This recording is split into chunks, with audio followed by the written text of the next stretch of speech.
Standing by the, we're looking over the GMC 1948. Someone on Facebook mentioned this is the brake switch, the electric, that's probably what activates the brake light. There's only one light on the back of this when it came out of the factory. And then we've got wires that are cut here. We got wires with exposed copper all over. See? Right there. You just look up close. It's got the nice original braided wires. The cloth. I ordered a new wiring harness. It was not cheap. And I'm starting to wonder maybe I didn't need to. But I think I did the right thing. It's just too many exposed wires. I can't risk. This thing would burn right to the ground if it caught fire. So that would be worse than looking at the wrong wires. Like here they look good. And then over here there's cracks. You know, we got a crack right here. And then you've got that goes on the generator, I believe. There's 4 connections. No, there's more than that. There's 6. So I don't know why there's 6. There should be less. There's 2 here. 3, 4, 5, 6. And there's wires everywhere. So I'm trying to figure out what these are for. What else would be here? Headlights. Signal, and not even signal lights. I don't think this truck didn't come from the factory with signal lights. And then we got 3 wires here with these spade. Now those spade terminals, or there's kind of like a screw-on terminal.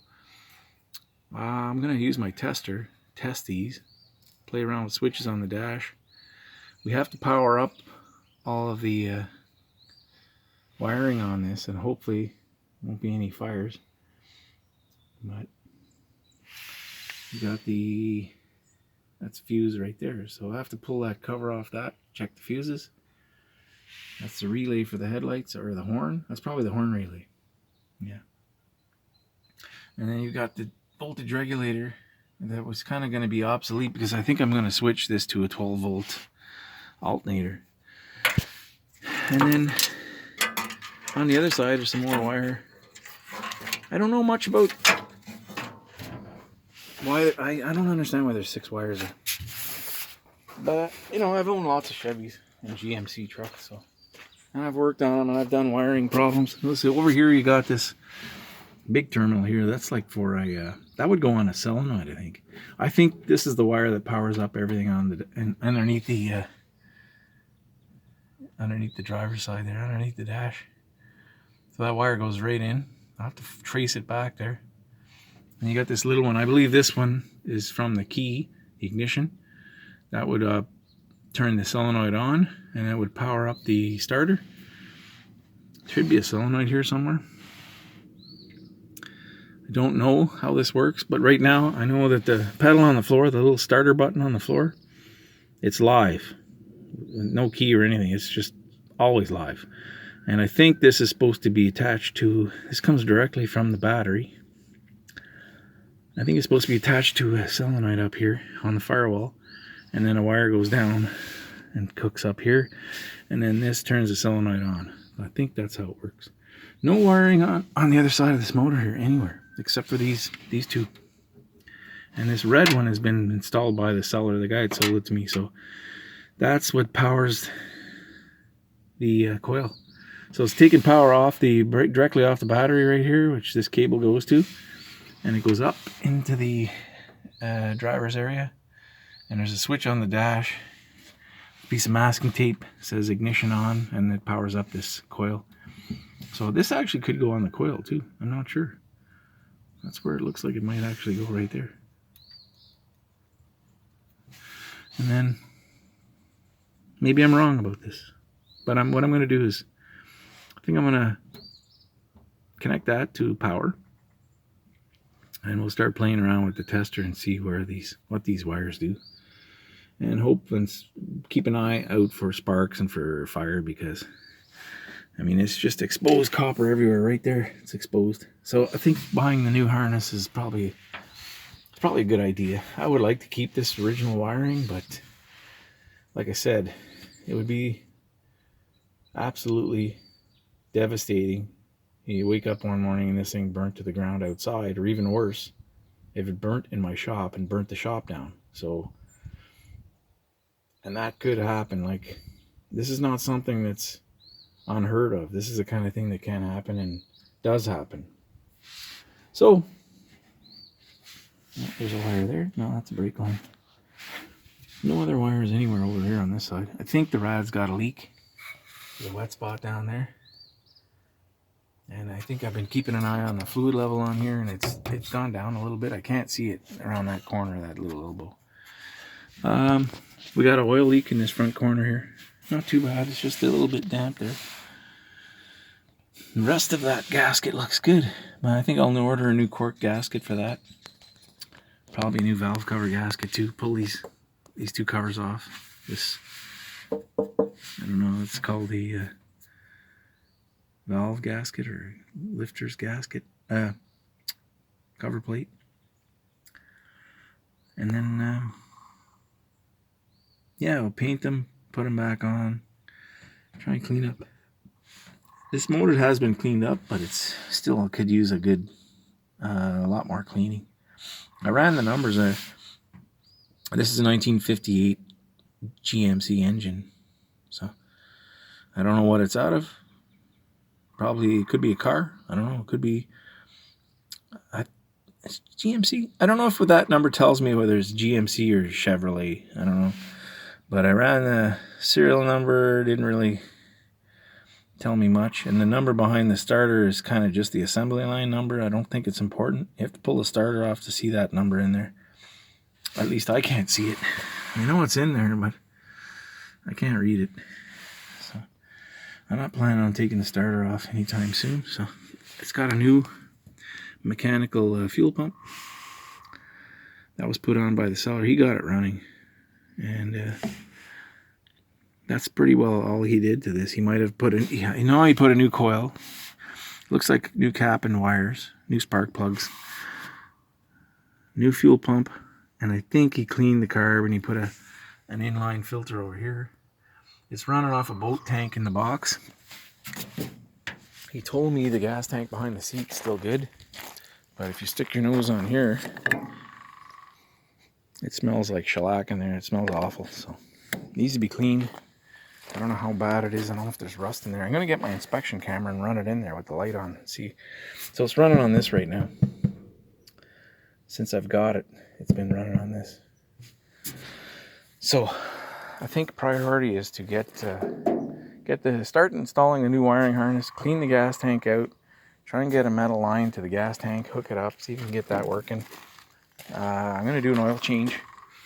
That's before I drive it anymore. I think I'm going to change the oil because look at that. It's just like dripping off there. It was below freezing last night, and the oil is not even thick on this, so I think it's full of gas. It's been flooded a few times. So we'll do an oil change before we drive it anymore. I don't want to run crappy oil through the engine. And I should get some seafoam or something, and maybe I'll change the oil and put the seafoam in the new oil. And then we'll do another oil change in a month or two. You know, oil's cheap. Rebuilding an engine is not cheap. So clean out some of the crud in there, and it's a 1958, so it's 70-year-old motor, almost 65. Okay, what else? I don't know what else. He painted the firewall red. He did a nice job, really nice paint job, but I doubt very much. I think one of the colors I'm pretty confident, pretty sure that it won't be is red, because it just, like, red trucks are nice, but the one red truck I did have was it was the most jinxed truck. Bad luck, red, and it looked good and everything, but I think I'm not going to paint it red. So it'll probably be, I'll have to repaint that. I don't think it'll even get paint this summer, actually. 2024 is when it's going to probably get painted. So what else are we doing today? I think what I'm going to do Amazon sell a chrome bumper wrap stuff, and really not easy to wrap these odd shapes like this grill, but I'm gonna try it. I think I'm gonna try that. These trucks look way better with a chrome grill than a chrome bumper. I'll have to fill some of this pitting in here. There's pitting on that bottom. Oh, there's pitting all over this grill. And then the bumper's really pitted. So I'll give it a good sanding, and I'm gonna try that. It might look better. The cost of a new bumper is very expensive, and the wrap is cheap, so it's worth trying. And in the back, there is no bumper on the back. So I'm gonna try and go to some swap meets this summer. Some that include antique vehicle parts and stuff. And maybe we can pick up a bumper and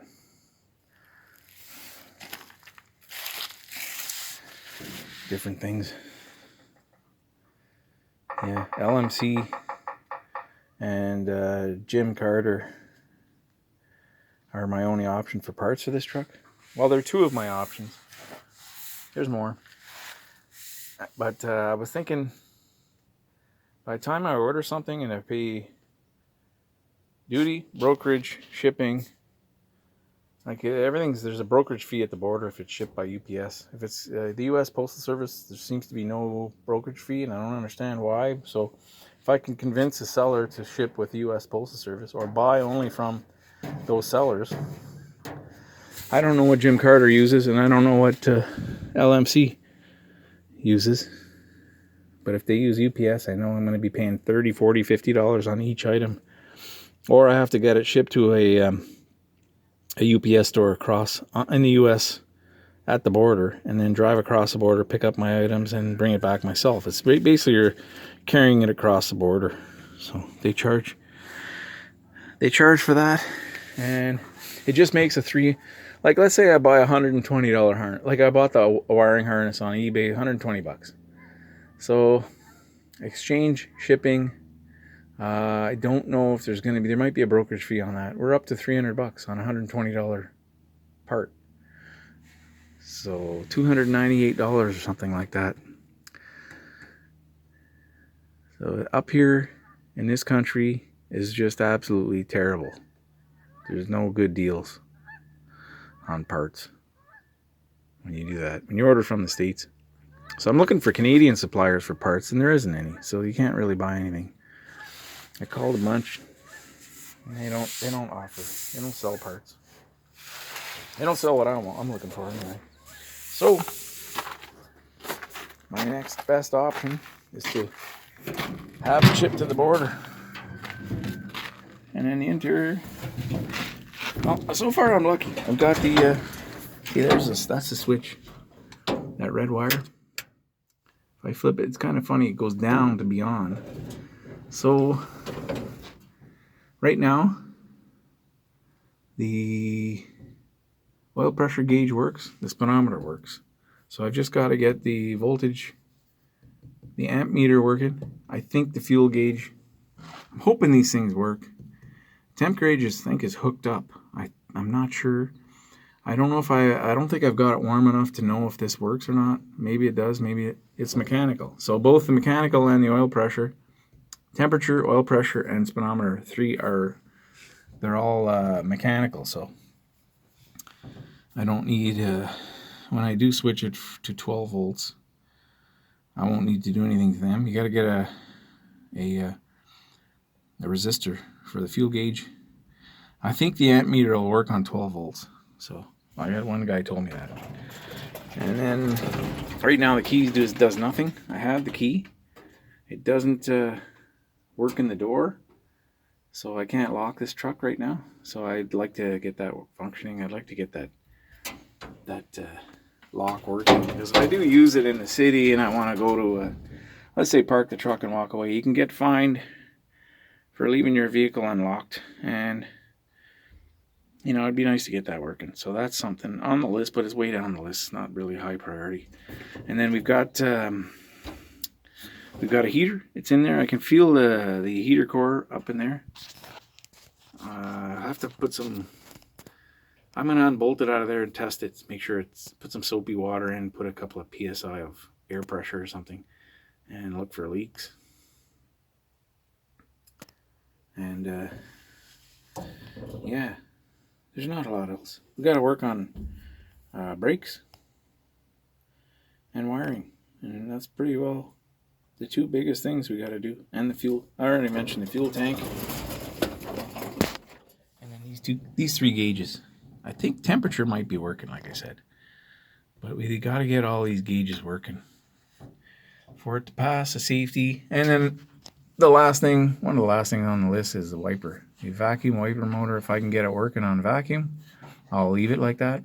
And if I can't, I think I'm going to modify like a GMC like an SUV Tahoe, or is it a Tahoe, or I don't know what it is, but you can take a rear wiper and weld the little bar about that long with 2 pins on it, and it'll get these wipers to work. And then I have to order new arms because these arms are completely worn out. One of them, the spring is missing. Yeah, this is the one. There's no spring in this one at all. So these aren't expensive. I think I can pick these up for when I do make an order from Jim Carter. I'll get these original style like this, and new blades too, because these blades, I mean, they're here, but there is no blade. The rubber's missing. So, and I gotta get new emergency brake cables, new wheel cylinders, and new glass for the 2 front lights. I have the housings here. So we got a lot to do. Once we start knocking some of these things off the list, I'll feel better. But as of now, we had a freezing rain less than a week ago. We've had minus 10 overnight of Celsius. So I don't know what that is. It's probably 25 degrees, 20 degrees Fahrenheit. And yeah, got a little chip in the window right here, I noticed. Right there. So I'll get one of those repair kits there. You can buy a little tube of... We'll see if we can repair that. I don't want that windshield to crack. This is an original. Could be a 1950s or something. All the windows were shot out on this truck. It was going to be scrapped. So the windows were found on Kijiji in Canada. The guy I bought it from, he found the windows and he bought new rubber. So all these rubbers are new, I think. All the brand new. 3 back windows and the 2 windshield. It's 1 rubber for the windshield, but there's 2 glass up there. And then I think he reused the stainless steel. He got that somewhere. I don't think the stainless steel is new. It's got lots of little scratches. So, well, that's it. That's a little bit of a look at the GMC 1948. Thanks for watching.